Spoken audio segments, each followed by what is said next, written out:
தாய்ப்பால். தாய்ப்பால் என்பது ஒரு குழந்தைக்கு முதன்மையான உணவு. சில சமயங்களில் தாய்கள் வேலைக்கு செல்வது, மருத்துவ காரணங்கள் அல்லது பிற சூழ்நிலைகளால் நேரடியாக குழந்தைக்கு பால் கொடுக்க முடியாத நிலை ஏற்படலாம். அப்போது தாய்ப்பாலை பம்ப் செய்து சேமிக்கலாம். பாலை சேமிக்க மேனுவல் பம்ப், எலக்ட்ரிக் பம்ப் போன்றவற்றை உபயோகிக்கலாம். சேமிக்கக்கூடிய காலம்: அறை வெப்பநிலையில் 25 டிகிரி வரை 4 மணி நேரம் வரை உபயோகிக்கலாம். குளிர்பதன பெட்டியில் 4 நாட்கள் வரை உபயோகிக்கலாம். ஃப்ரீசரில் 6 மாதங்கள் வரை சிறந்தது, ஆனால் 12 மாதம் வரை பயன்படுத்தலாம். தாய்ப்பால் சேமிப்பதற்கான வழிமுறைகள்: பாலை எடுக்கும் முன் கைகளை சுத்தமாக கழுவ வேண்டும்.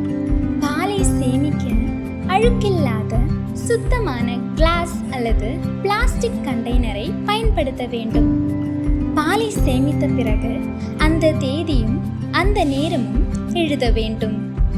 பயன்படுத்தும் முன் கவனிக்க வேண்டியவை: உறைந்த பாலை வைக்கும்போது பழையதை முதலில் பயன்படுத்த வேண்டும்.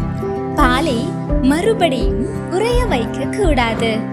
வெப்பமாகும் போது ஸ்டவ் அல்லது சூடான நீரில் வைத்தே சூடாக்க வேண்டும். மைக்ரோவேவை தவிர்க்க வேண்டும்.